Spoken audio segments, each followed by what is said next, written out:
just thinking about you, too. Great. I was just bringing Rusty some coffee. He's on the balcony, looking after Max. Poor thing. I really need to go. Great to see you again, Mr. Wake. Later! Who's Max?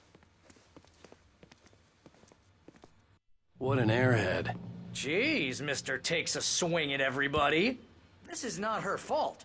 She's a very nice girl, and more importantly, she even has a fan site dedicated to you. And she was very looking for you. Wait here.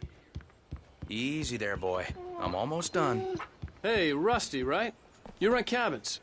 Oh, Mr. Wake. I'd shake your hand, but mine are kind of full here. Actually, I'm sorry about this. Would you mind grabbing the registration form from the desk? It's just across from Bucktooth Charlie. Okay, sure. What happened? Seriously, Al, what you were saying in the car? Just listen to yourself.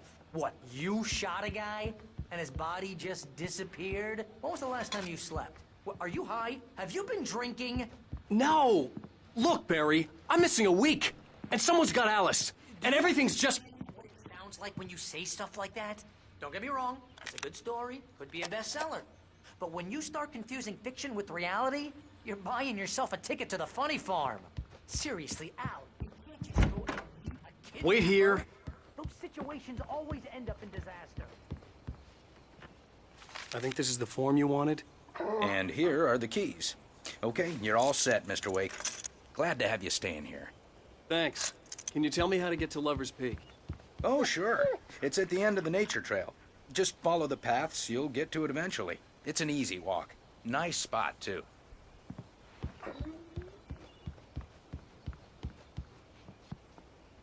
You gotta talk to the cops. She's my wife, and it's my call. Can we talk about this later?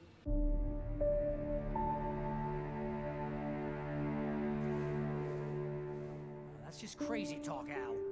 Al? Al? We should go to the sheriff or call the FBI. Damn it, Barry, they'll kill her! This is not a goddamn debate, Barry. I'm going to Lover's Peak. He said to come alone. Okay then. I understand. You're my best friend, and I'm worried that you're not right in the head. Tell me what to do to help, and I'll do it. You stay here, and if I'm not back by morning, call the cavalry.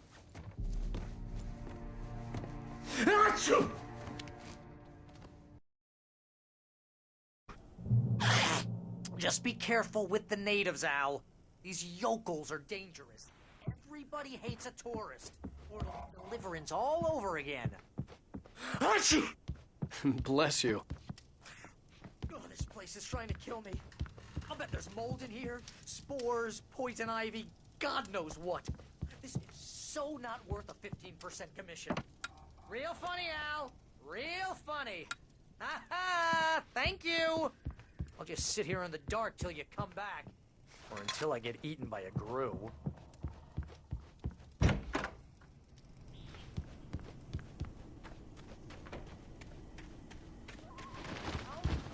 Here, Al. I'll hold down the fort. I'll be with you in spirit every step of the way, Al.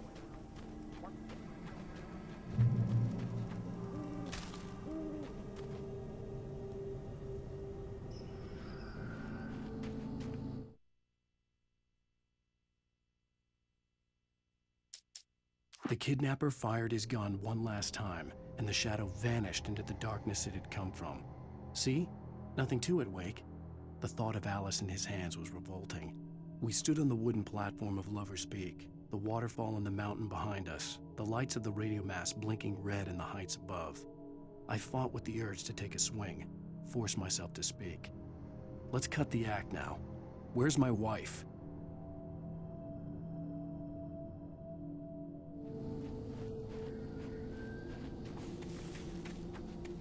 I knew I should have gone to the cops. This wasn't the smartest thing I'd ever done, but I was still angry with Barry for trying to talk me out of it. These people had called me right in the sheriff's station. The cops wouldn't scare them, and they had Alice.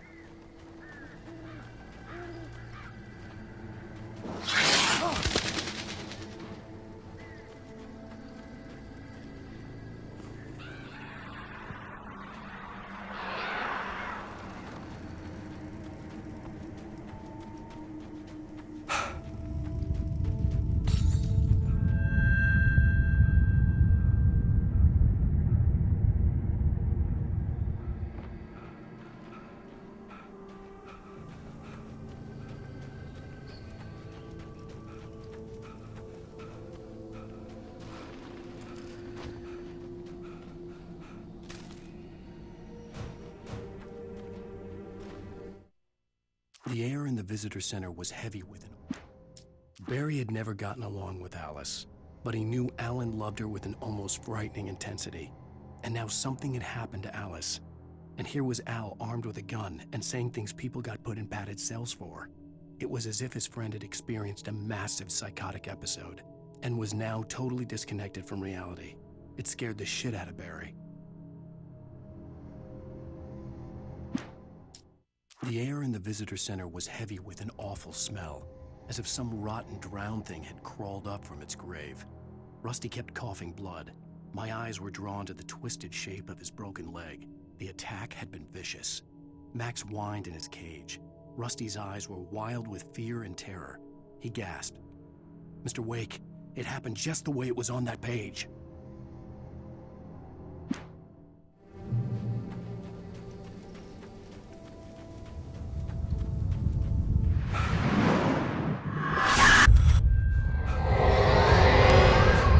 The vision left me weak. This was no head injury.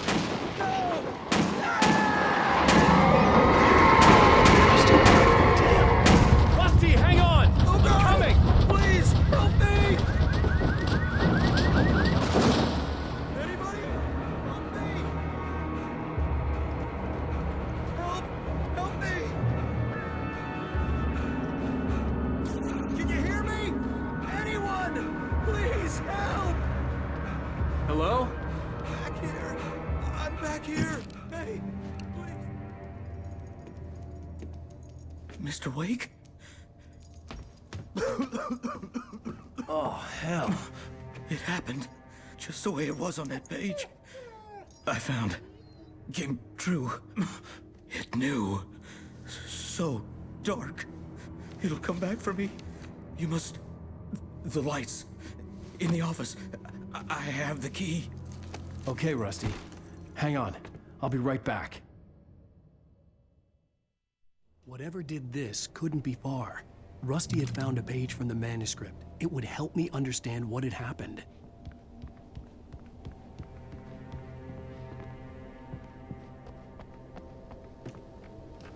The only way to make sure that Rusty was safe was to get the power running and the lights back on.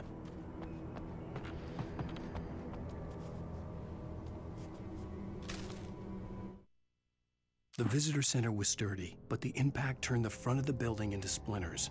Rusty was thrown across the lobby like a rag doll and hit the far wall hard.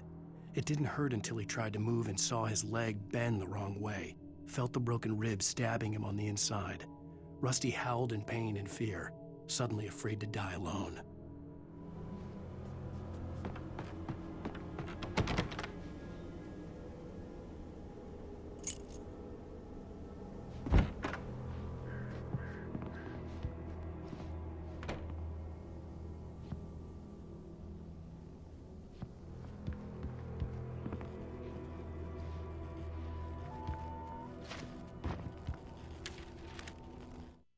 At the last instant, I changed direction and threw myself down. The axe splintered the trunk of a tree. I stumbled into the pool of bright light. My lungs burned. I was too exhausted to move. I tensed as I waited for the killing blow, but it never came. I raised my head. Nothing moved in the darkness beyond. For the moment, bathed in the cold light, I was safe.